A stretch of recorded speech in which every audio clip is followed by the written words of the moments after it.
Assalamualaikum warahmatullahi wabarakatuh. Selamat sore petani sawit, dimanapun teman-teman berada. Semoga teman-teman dalam keadaan sehat walafiat. Amin ya rabbal alamin. Nah, di video kali ini kita akan membahas tips dan cara-cara rahasia dari teknis pembibitan kelapa sawit. Nah, maksud dan tujuan saya bukan untuk mengajari teman-teman, melainkan kita masih sama belajar. Barangkali ada teman-teman yang masih pemula, yang bingung, yang belum paham teknisnya ataupun dasar-dasar dari pembibitan kelapa sawit. Nah, mungkin di video kali ini kita akan membahas dan semoga teman-teman bisa dan memahami dari video saya ini ya teman-teman ya. Langsung saja kita ke topik dasarnya, itu media tanam ya teman-teman ya. Media tanamnya itu untuk tanah, kita gunakanlah tanah yang mengandung topsoil teman-teman ya, mengandung topsoil yang gembur, seperti gembur. Kalau tidak ada tanah yang mengandung topsoil gembur itu, kita bisa campur dengan pasir ya teman-teman ya, atau bisa kita campur dengan sekam atau pupuk dolomit ataupun pupuk SP36. Itu bisa teman-teman yang campur ya teman-teman ya. Dan kita menggunakan sistem ayakan ya teman-teman ya.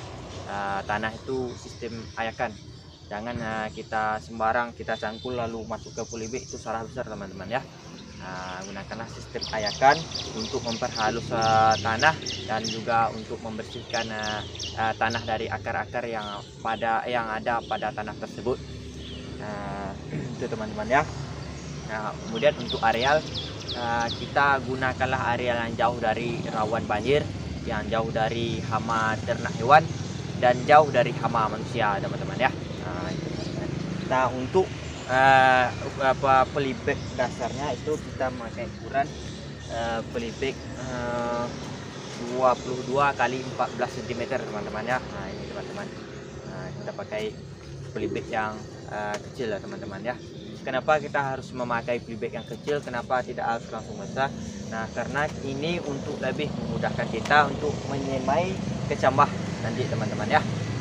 Untuk memudahkan kita memupuknya, untuk menyiramnya pun kita mudah, dan memperingankan pekerjaan kita teman-teman ya, dan juga untuk mengirimkan air. Nah, itu teman-teman ya.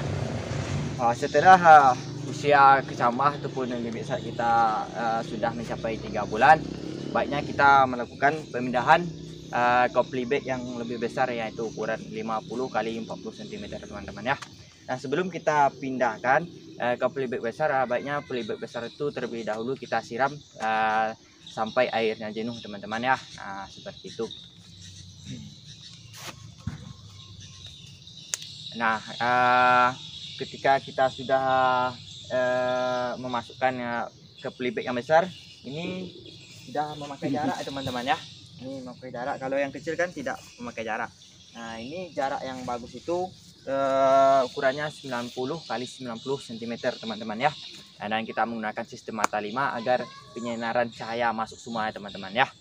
Nah, untuk penyiraman kita gunakan kita buat 2 kali sehari, itu dari pagi dan sore. Nah, itu untuk penyiramannya teman-teman ya.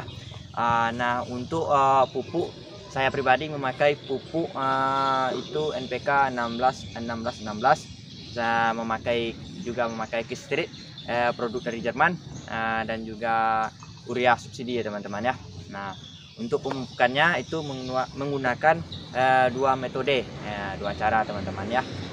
Bisa kita gunakan cara kocor ya, kita bisa gunakan dengan tabur ya teman-teman ya.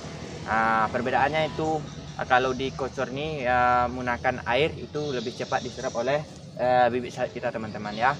Dan sementara kalau yang kita tabur itu tidak seperti yang kita kocor itu lebih cepatnya teman-teman ya.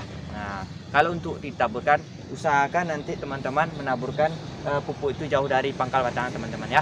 Nah, jangan terlalu dekat ke pangkal batangnya. Nah, kalau untuk pengendalian gulmanya, teman-teman jangan menggunakan herbisida. Jika bibitnya masih sebesar ini ataupun masih kecil, itu kita gunakanlah sistem penyiangan yang manual ya teman-teman ya. Nah, bisa kita mesin rumput atau segala macam lah. Yang penting jangan kita pakai herbisida teman-teman ya. Itu akan merusak dari daun nanti bibit sawit kita nanti teman-teman ya. Uapnya itu akan merusak daun bibit sawit kita nanti teman-teman ya.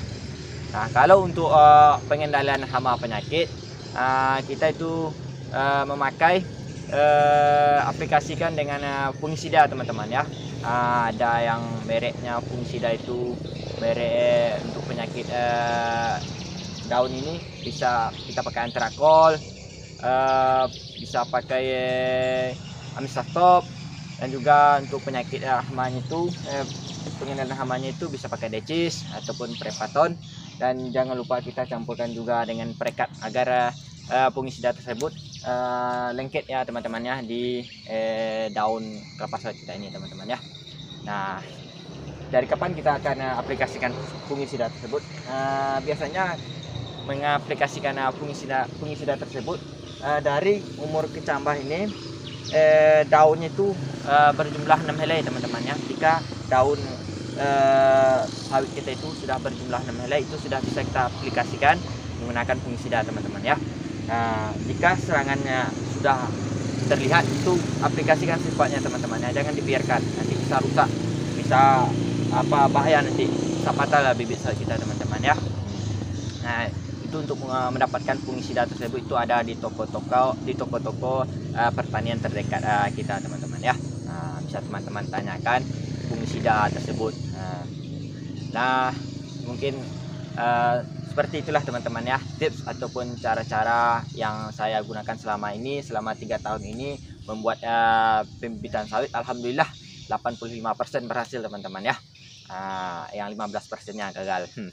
Ya, itu gagalnya ada yang akhir, ada yang abnormal ya. Itu ada yang ya namanya kita menyemai sendiri, pasti ada lah teman-teman ya yang akhirnya memang dari faktor genetiknya teman-teman ya. Nah, untuk video kali ini sampai di sini dulu teman-teman ya. Semoga bermanfaat video ini untuk teman-teman yang masih pemula, yang masih belum paham. Insya Allah jika kita pakai metode ini, alhamdulillah insya Allah lah berhasil teman-teman ya. Nah, jangan lupa like, comment, and subscribe supaya channel kami ini bisa berkembang teman-teman ya. Akhirul kalam, assalamualaikum warahmatullahi wabarakatuh.